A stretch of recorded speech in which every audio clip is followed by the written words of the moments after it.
విమోచించిన ఈ ప్రజలు, నీవు విమోచించిన ఈ ప్రజలు అని చెప్పి గుర్తు చేస్తూ ఉన్నాడు. అంతేకాదు, నీ కృప చేత తోడుకొని పోతుంది. కాబట్టి దేవుని కృప ఎంత అంటే మనము కొలవలేనంత, మనము వివరించలేనంత.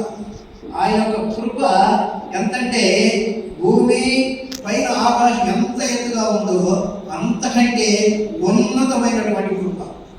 కాబట్టి ఆయన భూమి తూర్పు పడమర ఉత్తర దక్షిణాలు ఎంత పొడవుగా ఉన్నాయో, ఎడలుగా ఉన్నాయో, వాటికంటే ఎత్తైనది, వాటికంటే పొడవైనది, వాటికంటే లోతైనది ఆయన కృప. అందుకే దేవుడు ఆయన్ని ఇవన్నీ గుర్తు చేసుకుంటూ వచ్చాడు. అందుకే దేవుడు దేవుని గణపరుస్తూ వచ్చాడు మోషే భక్తుడు. కాబట్టి ఆ రీతిగా మనం చూస్తే, నీవు విమోచించిన ఈ ప్రజలను నీ కృప చేత తోడుకొని పోతివి, నీ బలము చేత వారిని నీ పరిశుద్ధాలయములకు నడిపించితివి. ఏ రీతిగా నడిపించాడంట? బలము చేత. దేవుని యొక్క బలం ఇచ్చి, దేవుడు తన బలాన్ని తన ప్రజలకు ఇచ్చి ఎక్కడికి తీసుకుపోయాడు? ఆయన ఆవరణంలోకి, ఆయన పరిశుద్ధ మందిరంలోనికి వారిని నడిపిస్తూ వచ్చాడు. కాబట్టి అందును బట్టి వారు దేవుణ్ణి స్తుతిస్తూ ఉన్నాడు. అందుకే ఆయన్ని ఘనపరుస్తూ ఉన్నాడు.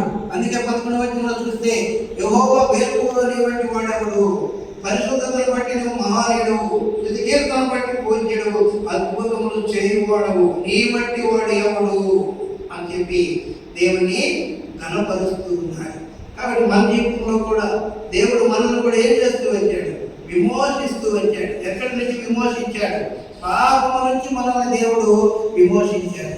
పాపంలో కొట్టుమిట్టాడుతున్న మన జీవితాలను ఆయన సవరించడానికి, బాగు చేయడానికి, శుద్ధి చేయడానికి, శత్రు బాధ నుండి విమోచించడానికి దేవుడు తన కుమారుని మన కొరకు పంపిస్తూ వచ్చాడు.